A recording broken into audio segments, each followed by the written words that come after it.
Hello dear students, सो लाया हूँ मैं आपके लिए एक इम्पोर्टेंट ऐसी क्लास जो आपके लिए वेरी हेल्पफुल होने वाली है। Because I am discuss about present continuous के बारे में मैंने कल की वीडियो में डिस्कस किया था, बट आज मैं डिस्कस करूँगा आपसे पास्ट कॉन्टीन्यूअस के बारे में।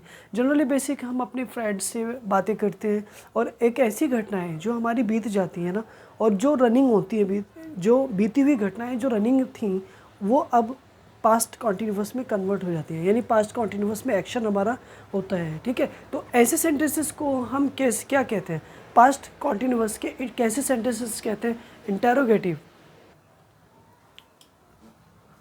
निगेटिव एंड अफर्मेटिव सेंटेंसेस हम कहते हैं। तो आज मैं डिस्कस करने जा रहा हूँ आपसे पास्ट कॉन्टीन्यूअस के अफर्मेटिव सेंटेंसेस के बारे में। तो मेरे साथ वीडियो के एंड तक तो ज़रूर बने रहे। सब्सक्राइब नहीं किया है मुझे तो फॉलो भी कर लीजिएगा, क्योंकि मैं आपको इंग्लिश सीखने में हेल्प करूँगा, मैं आपको मदद करूँगा। ठीक है, पहला सेंटेंस आज की इस वीडियो का, लेकिन उससे पहले मैं बता देता हूँ आपको पास्ट कॉन्टीन्यूअस।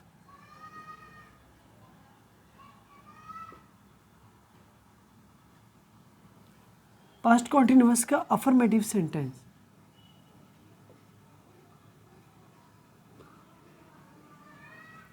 अफर्मेटिव सेंटेंसेस का जो रूल बनेगा वो क्या बनेगा? देखो, मैं उस पर रूल पे बात करूंगा। स्टार्टिंग में आपको सब्जेक्ट का यूज़ करना है, उसके बाद वाज या वर्ब में से किसी एक का यूज़ करना है,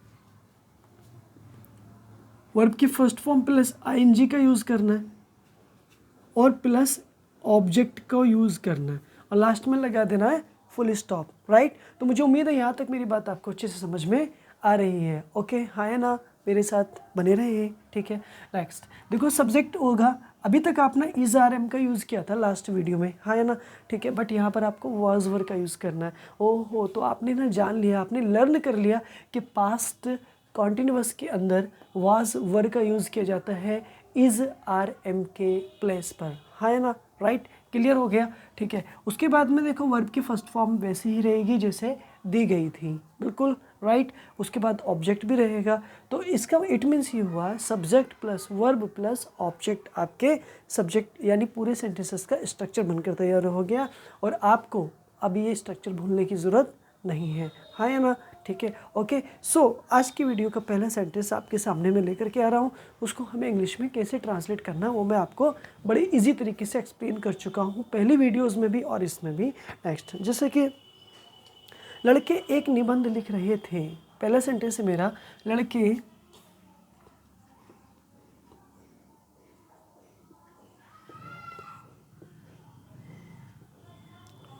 एक निबंध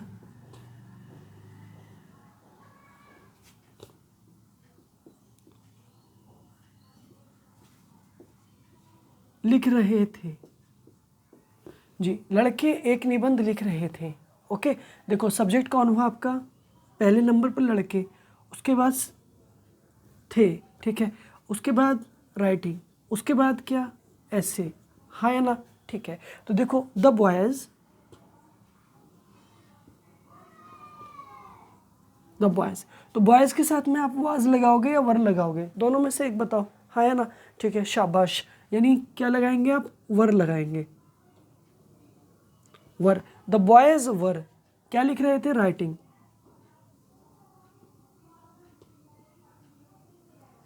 क्या? ऐसे, ऐसे के लिए ना एन ऐसे,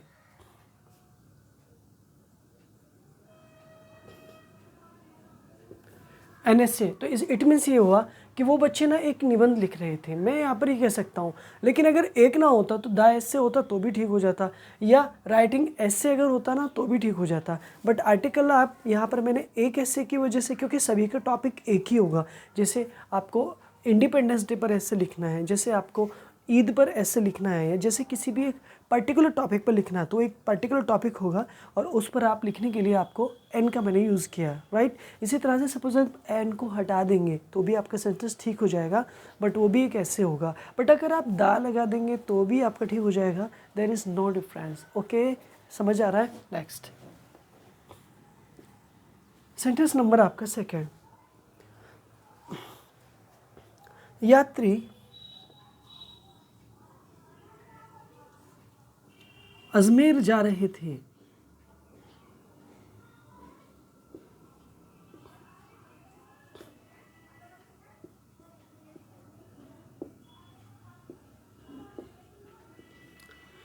यात्री अजमेर जा रहे थे।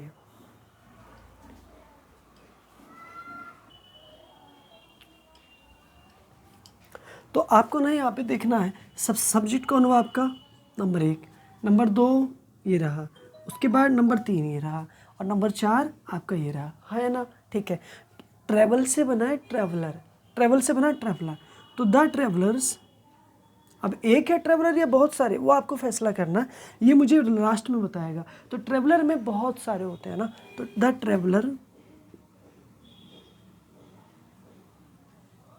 अभी क्या बना, सिंगल बना, अब मुझे इसे प्लूरल बनाने के लिए ना यहाँ पर सिर्फ एस लगा देना और ये मेरा प्लूरल बन करके तैयार।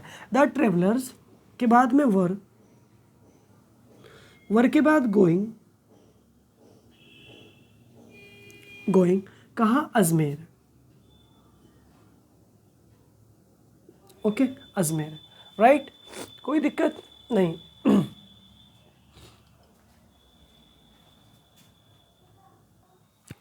जी सेंटेंस नंबर आपका 3, सेंटेंस नंबर 3, तुम अपने पिताजी के साथ चाय पी रहे थे।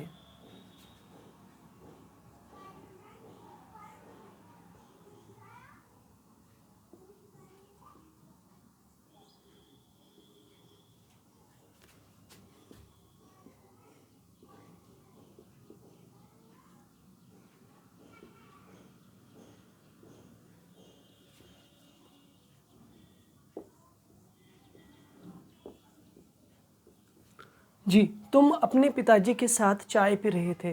तुम कौन, यू, सब्जेक्ट कौन हुआ, तुम, राइट, क्या कर रहे थे सेकंड नंबर पे, उसके बाद 3rd नंबर पे टेकिंग, उसके बाद 4 नंबर पे, उसके बाद 5 नंबर पर, और यहाँ पर 6 नंबर पर, हाँ या ना में जवाब दो। ठीक है, तो यू के साथ were, you were taking tea, you were taking tea with your father,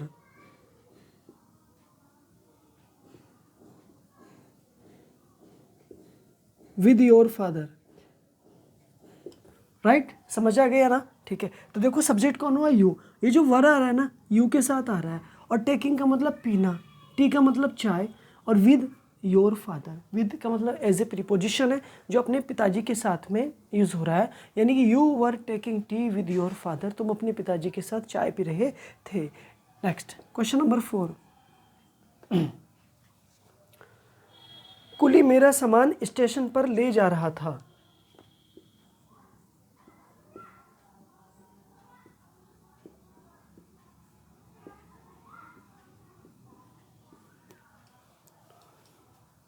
जी, कुली मेरा सामान स्टेशन पर ले जा रहा था।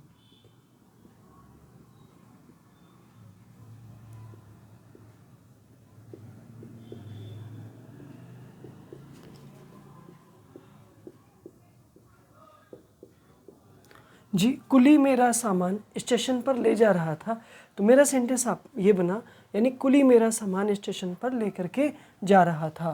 तो देखो सबसे पहले यहाँ पर 1 नंबर लगाएंगे कुली, कुली के बाद ले जा रहा था, मतलब कुली ले जा रहा था, तो यहाँ पर क्या लगाएंगे, ले जाना, ले जाने के लिए आप क्या करेंगे, ठीक है, ले जा रहा था, तो मतलब यहाँ पे ना टेकिंग लगा दीजिएगा ले जाने के लिए, है ना। तो यहाँ पर 2nd नंबर 3rd नंबर, ठीक है, मतलब हिज लगेज, ठीक है, तो यहाँ पर 4 लगा दीजिएगा, और यहाँ पर क्या लगा दीजिएगा, 5 लगा दीजिएगा, या एक तरह से आप इसे पहले भी ले सकते हैं, आप इसको 4 भी कर सकते हो और इसे 5 भी कर सकते हो, है ना। मेरी बात पे ध्यान दो। द कुली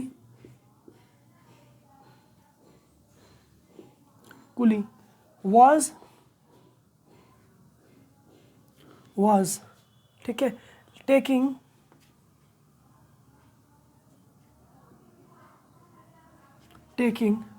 माई लगेज बोल सकते हो या बॉक्स बोल सकते हो, ठीक है, लगेज बोल सकते हो या एक तरह से बॉक्स बोल सकते हो।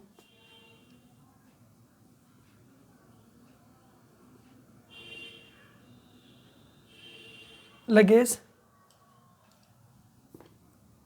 ओके, कहाँ पर? Eight the station. कहाँ पर? Eight the station.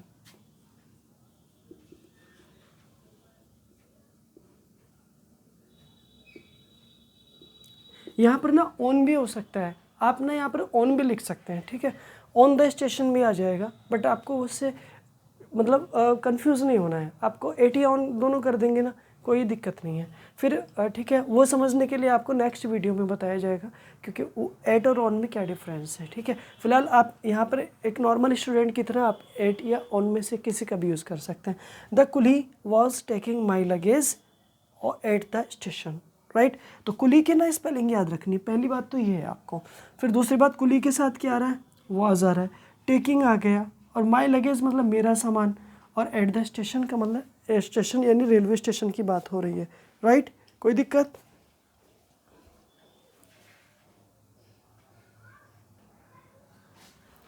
Ji next sentence है आपका 5, सेंटेंस नंबर 5। जी, समीर और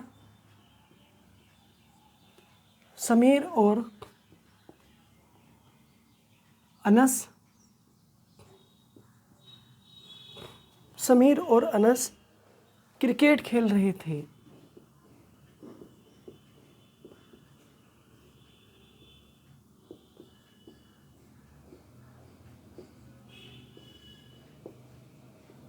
जी, समीर और अनस क्रिकेट खेल रहे थे। तो यहाँ पर सबसे सब्जेक्ट कौन हुआ? समीर। के बाद कौन हुआ? अनस। के बाद, ठीक है, तो ये तो सब्जेक्ट ही बनेगा ना, ये सारा सब्जेक्ट बनेगा। उसके बाद सेकंड नंबर पर थे क्या? प्लेइंग। इजी है यार भाई, ये सेंटेंस तो आपके लिए इजी है ना। समीर एंड अनस,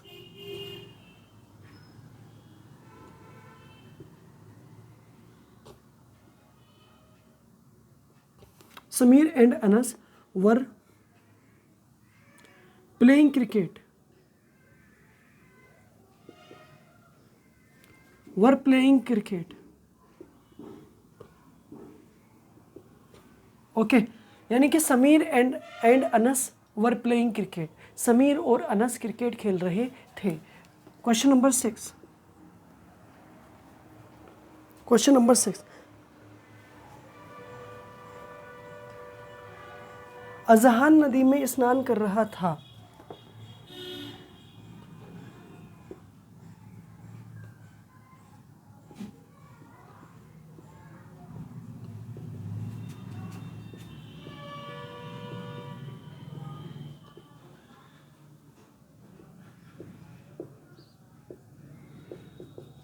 जी, अजहान नदी में स्नान कर रहा था। नंबर 1 सब्जेक्ट कौन है? अजहान। उसके बाद क्या है? था। इसके बाद यहाँ पर लगाएंगे आप क्या? बाथिंग के लिए आ जाएगा, ठीक है। उसके बाद कहाँ पर? इन द, और उसके बाद 5 पर जाएंगे, ठीक है। तो जैसे अजहान,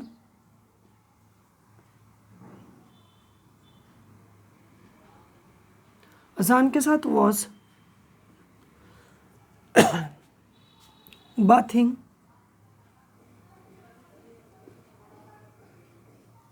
कहाँ पर? In the river,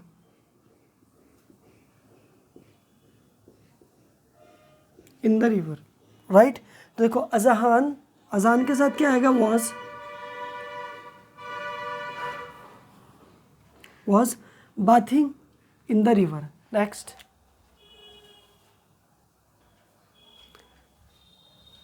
ji sentence number आपका 7, मेरे बड़े भाई साहब खाना खा रहे थे।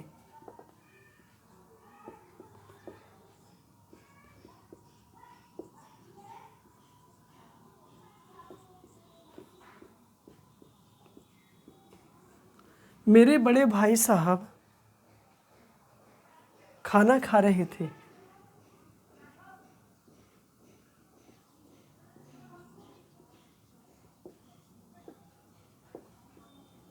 जी, मेरे बड़े भाई साहब खाना खा रहे थे।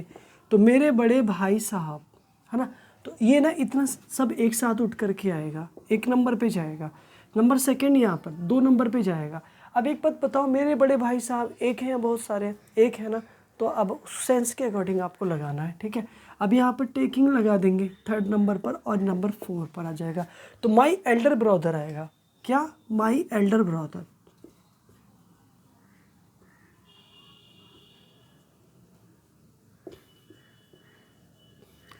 के बाद वॉज आ जाएगा, क्योंकि एक है ना ब्रदर, अगर ऐसे लगाना होगा तो वर आ जाएगा। हाँ, तो वॉज टेकिंग, और यहाँ पर क्या आएगा? फूड।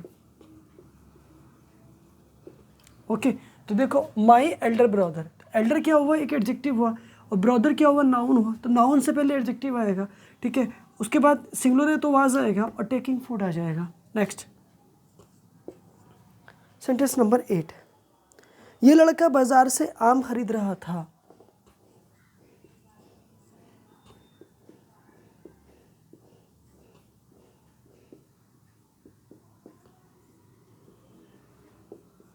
ये लड़का बाजार से आम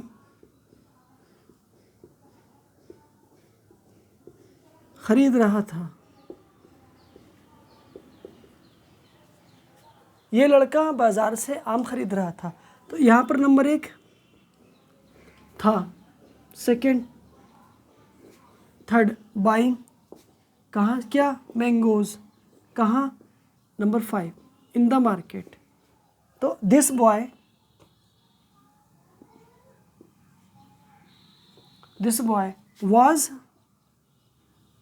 was buying mangoes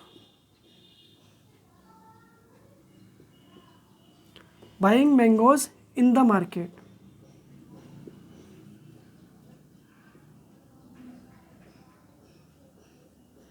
भाई साहब इन द मार्केट, ठीक है, यानी this boy was buying mangoes in the market. तो दिस बॉय का मतलब ये लड़का है ना, दिस बॉय। वॉज बाइंग का मतलब खरीद रहा था, वॉज बाइंग का मीनिंग खरीद रहा था। क्या? मैंगोज का मतलब आम, और इन द मार्केट का मतलब बाजार में। राइट, समझ में आ गया ना। तो this boy was buying mangoes in the market. Right, कोई दिक्कत नहीं। क्वेश्चन नंबर आपका 9, क्वेश्चन नंबर 9, अल्फेज स्कूल में शोर मचा रहा था।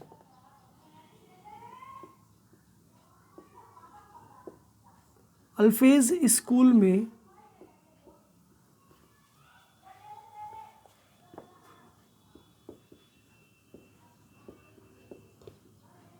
शोर मचा रहा था।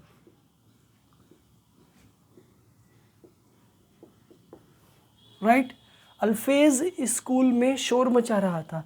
कौन? अल्फेज। क्या कर रहा था? मचा रहा था। क्या? 3rd, और यहाँ पर 4, 5 और यहाँ पर 6। कौन? अल्फेज। अल्फेज was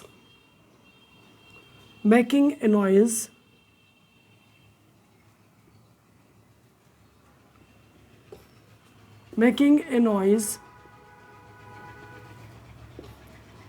in the class।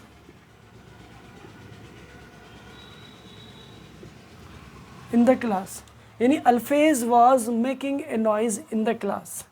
Sentence number आपका 10, आज सुबह वर्षा हो रही थी।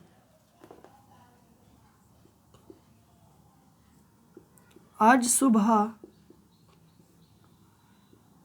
वर्षा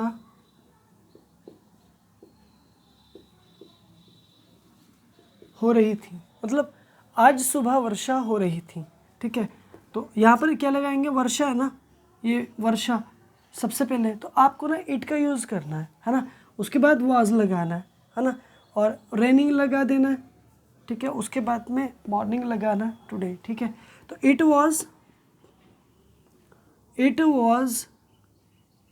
ठीक है, रेनिंग लगा दो। It was raining in the morning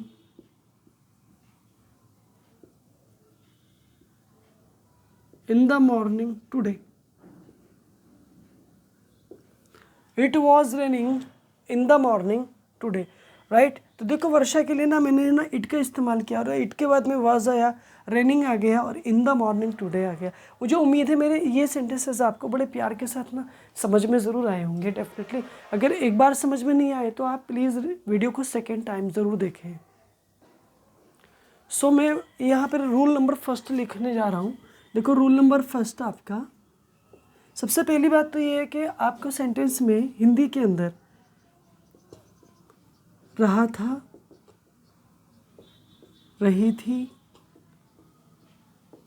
या रहे थे, इनका यूज़ होता है जनरली बेसिक रूप से। फिर रूल नंबर ना सेकंड में आपको देने जा रहा हूँ, जैसे यहाँ पर मतलब वाज, जो वाज का यूज़ सिंगुलर सब्जेक्ट के साथ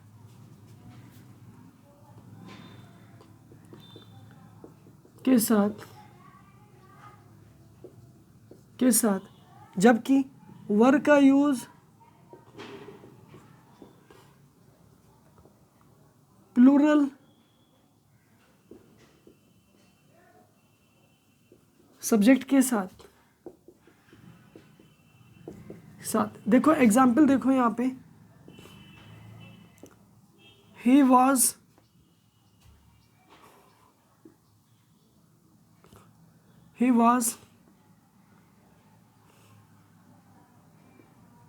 writing a letter और they were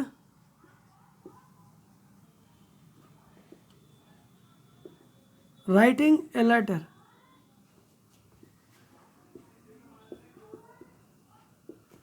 तो देखो दोनों सेंटेंस आपके ना मतलब ठीक हो जाएंगे। क्यों ठीक होंगे? क्योंकि देखो ये ना प्लूरल है और ये सिंगुलर है और ये प्लूरल है, तो ये सब्जेक्ट क्या है? प्लूरल, और ये क्या है? सिंगुलर। हाँ या ना? ठीक है, पहली बात। दूसरी बात, second, my father and his brother dash working